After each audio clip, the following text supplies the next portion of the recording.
Hi everyone. So I know it's been a minute since I put up any videos for Wheel of Games. I was actually very busy the past couple months. I've been attending a bunch of conventions for my own product that I've been launching this year. So I've been kind of all over the United States. I've been to Indianapolis, Ohio, Georgia, and driving is a lot. So it takes a lot out of me to do that. So I'm finally kind of getting back on board. um, One of the benefits of so much travel, though, was that I was able to finish Fires of Heaven, despite the fact that we were later in the year for JordanCon this past year in July. I was actually able to finish Fires of Heaven after the con, which is usually what I do. I always start the book right after the convention is over, and I go through it on audiobook. I listen to the whole thing. Think this is maybe my seventh reread of Fires of Heaven, and I have started the process for Fires of Heaven's expansion for the card game that I bring to JordanCon each year. I realize that there's not a lot of content to really be made from that, and you can kind of see a bit of a preview in the video that I'm filming right now. But I'm about to show you a bit of my process and how I go about the creation of each card to make sure that everything is balanced and follows a certain trajectory. Once I get everything completed, I run these ideas off of my friends who are all fairly competitive card game players, and we kind of try to theory craft if things can be broken in a sense, and we test play for a little while, and once we get to January or February, we send off the cards, we mainly being me, for print so that we can have them prepared and ready for JordanCon the following April. We did get a bit of a delay last year because of COVID, which, everything should be good for JordanCon 2022. I already have my tickets purchased, and I've actually put in to try to be a personality that is brought into the convention. If they did do that, then I would just donate my ticket to someone that's interested in going, and I would arrange that with whoever I could through the convention, if that's possible, since I've already purchased my ticket for next year, and we already have our room set up for the actual convention itself. We will be in the actual building.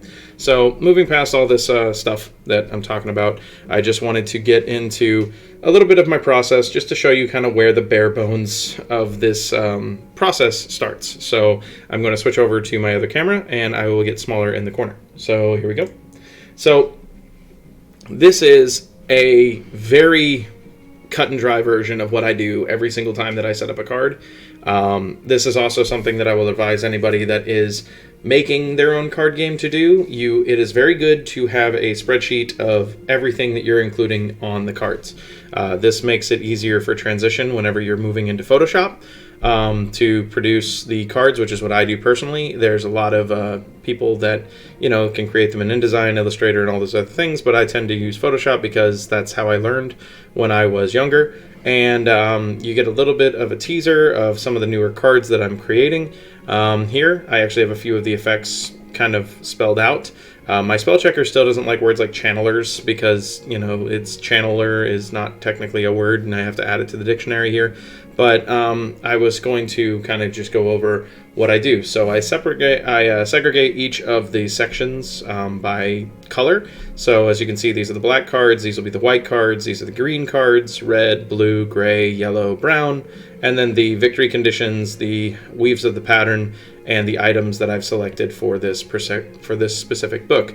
Part of the reason why I go into so much detail in trying to produce, I produce things from top down. So the entire perspective is finish the book, get it fresh in your head, and then build the cards based around that. And you figure out where you want to prioritize. You kind of, by reading the book, get a sense of who's really legitimately important at the time of the story, because that's really, like, if I wanted to, I could just make Julian, the best card every single time because he's one of my favorite characters. But the problem is that Julian, while he is important in this book, he is not the primary person when it comes to the story with Elaine, Nynaeve, Tom, and Brigitta. So because of that, mind you, spoilers, I will put in this Fires of Heaven spoilers before I post it to YouTube.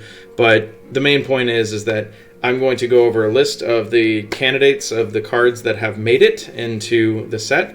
If you would like to read the effects, they will be on screen, but I'm not going to go into all the details. But as you can see, what I've done here is I have the name of the card, I have the number of the card, I also have the subname, because every single card has like a little name underneath it. This is like a subcategory, specifically for future design aspects of the game. And then there's also the tier of the card, which you kind of can't see, but it says it right there, tier. That's gold, silver, or bronze, and then the color of the card, the power of the card, the type of the card, and the effect of the card, and then the flavor text. This is always the last thing that we do, is the flavor text. You can see I have a lot of NAs here. That's because anything that's an item, a environment, or a weave of the pattern, or even a channeled weave, none of those have flavor text, mainly because it's a way to differentiate them from the characters, and it also saves us a little bit of time. So here's the list of what I have. So I went ahead with a 6 spread for the white and black cards. If you notice with any of the previous sets, white and black always tends to get the lowest amount of cards. So like this one only had 7 for each, which was Shadow Rising. That was actually the most they ever had.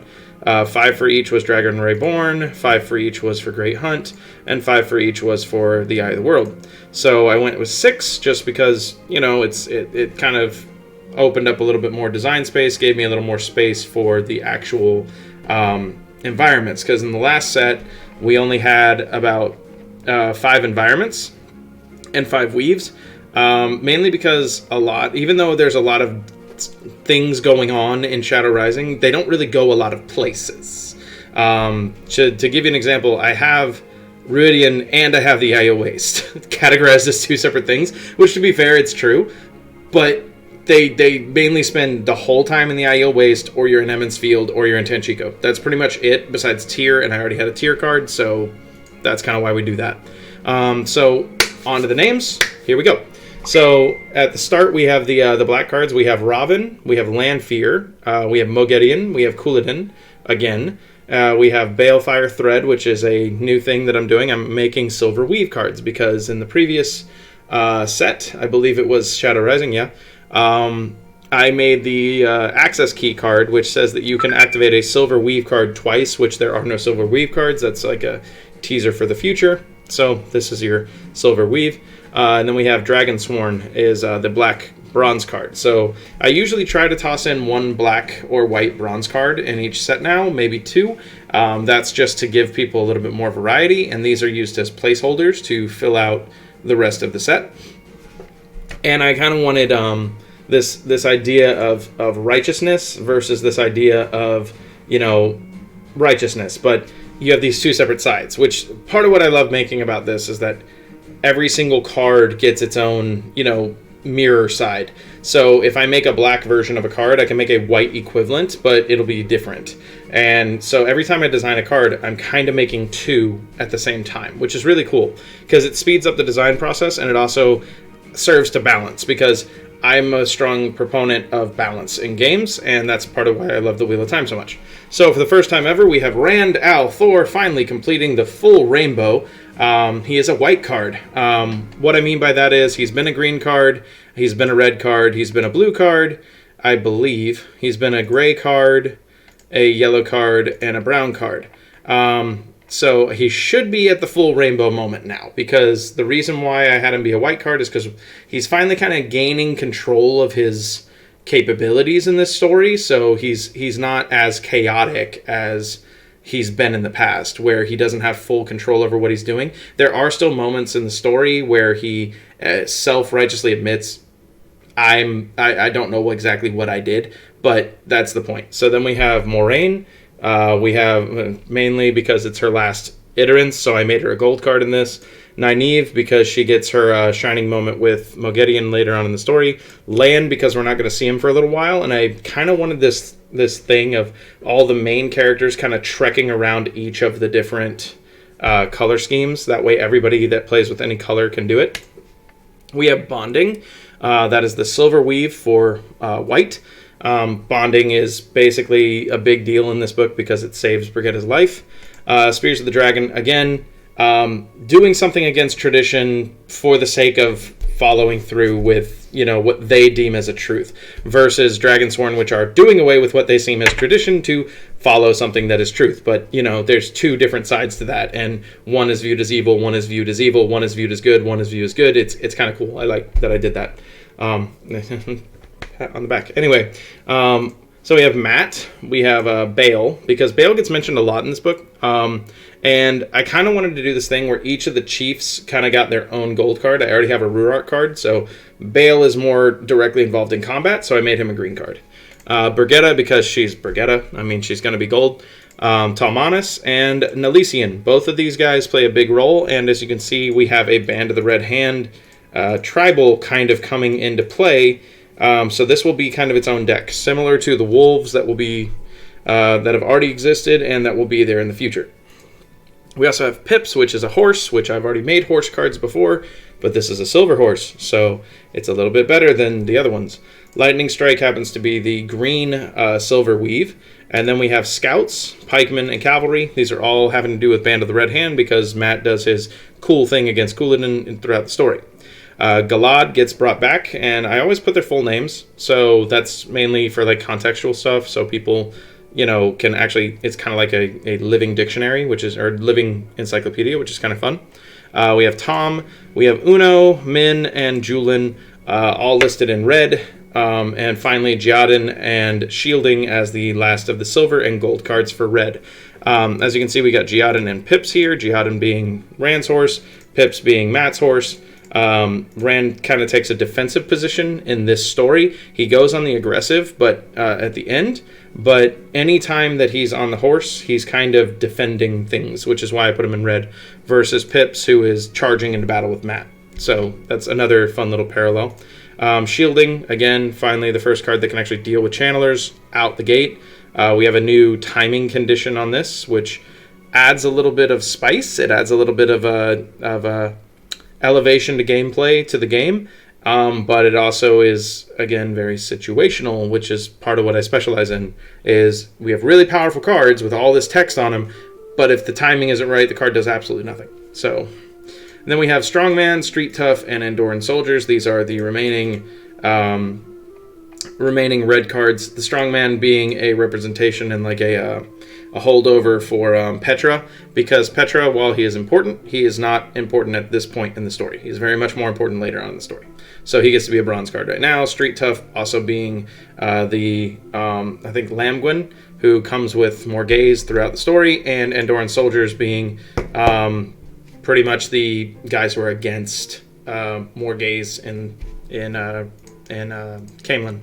So then we have Robin, who is fully political because he is completely flaunting his political strengths in this story. Grendel, because she finally makes an appearance. So Grendel has existed, but she doesn't really get shown in the story until this book.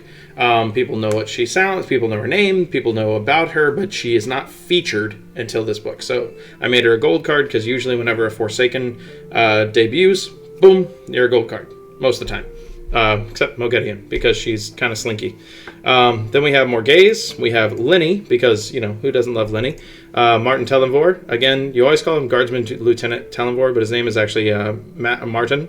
Colaver, because she's brought up. Now, this is directly a parallel to another character, which is Mylan. So I needed like two opposing political figures in the story, which Mylan and Colaver are pining for the throne, the Sun Throne. We have Folding Light, which is the thing that Osmodian uses to get into the room, to get past all the Maidens of the Spear, so he can cover up the gateway hole while Rand and Aviendha are off doing their thing.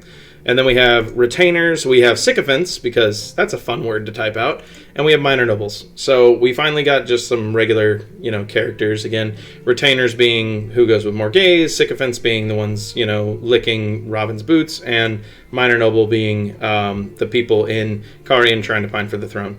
Then we have Nynaeve as a political character because she moves around a lot. So gray is always like a moving color. We have Elaine, Valen Luca, Gareth Bryn, Sarandon, Mylan, Hylard Mylan, Gateway, acrobats, jugglers, and Shreddit. We all love our Shreddit, and they're great. So then we have Samael as a gold, because he is listed as an antagonist, even though he is not directly in conflict with people outside of a few battles outside of Carian. Avienda, who is gaining, who's like protecting and raising the level of the Aiel in Rand's eyes, which is why she's in yellow. Egwene, who is also in the same category. I usually tend to lump the characters that are around each other in the same color. Melindra, Sulin, Pevin, Keeping, Refugees, Wise One, and Seamstress. So all these are having to do with things. So Seamstress, while the lady does successfully manage to drug Elaine and Nynaeve, she is unsuccessful, therefore she is a bronze card because whatever. Refugees being the people that they take on the boat with them, and Wise One being, Wise One. Finally, the last few characters are Jason Natale. He actually doesn't even get listed here as anything. I mean, he will be listed as a Saidin Channeler. I won't say that Asmodean came to the light, but knowing his situation and knowing what happens to him, I decided to do him a little bit of justice since this is his last book, and I put him as a gold card, and he will not be listed as a dark friend in this story, so, or at least in these cards, because he's not a dark friend, he's not a Forsaken anymore, he's from the Age of Legends, so he'll still have that category, but he is not listed as evil, technically, and so all those cards that target Shadowspawn, Dark Friends, Forsaken, all that, they don't work on him. At least this version. And then this is Alejandra Martin Kigaran. Anybody that doesn't know her, she is the queen in when the menagerie shows up and the prophet with the dragon sworn are all there. And that's also why Massima is right here. Loghain is also there. Suan, Lyanna, and Riven Earth being what Egwene and Avienda are doing during the Battle of Carian. Researcher, because that's the people that are teachers at the school that Rand develops in Carian. Peddlers are the ones coming with them out of the waste, and servants being the people that are in the palace in Caemlyn and in Carian.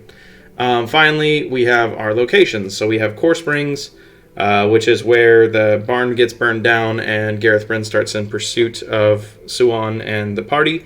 Lugard, which is where they go to try to find out where Saladar is. Jengai Pass being the area where the entire village is pretty much slaughtered and left on display for Rand to see by Couladin and the Shido. Servants' Quarters being where Morghese goes to escape Robin's control. Murandy being where the menagerie goes. The traveling menagerie, Saladar being where they end up, Carian Docks being where Moraine goes and Lanfear disappears. Caemlyn Corridors is also where the final fight takes place against Robin. I do have one effect for Carian Docks, which is a player wins this card by revealing 8 cards in their own hand by card effects, or by revealing 7 cards in their opponent's hand. What this means is that a lot of revelations come to light, and that's part of the reason why seeing your opponent's hand or forcing your opponent to reveal their hand is the condition to win Carian Docks. Finally, we have our Weaves of the Pattern and our items. We have Civil War, Safe Travels, Trapped, In Pursuit, Bird Calls at Night, Loss, Broken Spear, Burned Away, and Victory. All of these have to do directly with events that happen in the story. Obviously, Civil War is what it is because of everything going on in Caemlyn, in addition to other places in the world due to the dragon being reborn. Safe Travels being them getting to the menagerie to try to get away safely. Trapped being what happens to Moghedien. In Pursuit being Moghedien pursuing them. Bird Calls at Night being the alarms with the weaves that Rand is able to cast to tell anybody that Shadowspawn attack. Loss being when Moraine is lost. The Broken Spear being when the Maidens of the Spear start breaking their spears because Rand won't put them into battle. Burned Away being what happened to Robin. Victory being them finally defeating another Forsaken. And finally, the items. So we have the Silver Arrow, which is brought when Brigitte comes out from Telerum Rioid. We have Watchtower, which is what's built at the time for the battle at Carian. The Looking Glass, which is at top of the Watchtower and allows you to see the battle from far away. Forkroot Tea, which drugs any Aes Sedai and makes them unable to channel. The Iron Plaque, which is the ter'angreal that lets them go into the World of Dreams. The Ivory Bracelet, which is what Rand gives Aviendha. The Little Fat Man, which is his Angreal. The Sun Throne, which is the throne in Carian. Layman's Sword, which is the sword given to Rand by Aviendha. And finally, the Dragon Scepter, which is the spear from the Shan-Chan that Rand brings back with him from Shan-Chan when him and Aviendha disappear through the gateway. So that is a rough composition of how I build everything. I give everything its own name. I wanted to give everybody the names of the cards so they could take a look at my choices, give me any critiques through comments if the cards should be any different, and hopefully looking forward to finishing up this spreadsheet so that I can start the process of migrating all this text to cards. And then I might do another video of how I pull art and how I credit the artists for the future cards that will be made for set 5. And I hope to see you guys soon. I apologize for the length of the video, and I hope that this was helpful and at least showing you a bit of my process. Thank you very much for your time, and have a great rest of the day. Bye.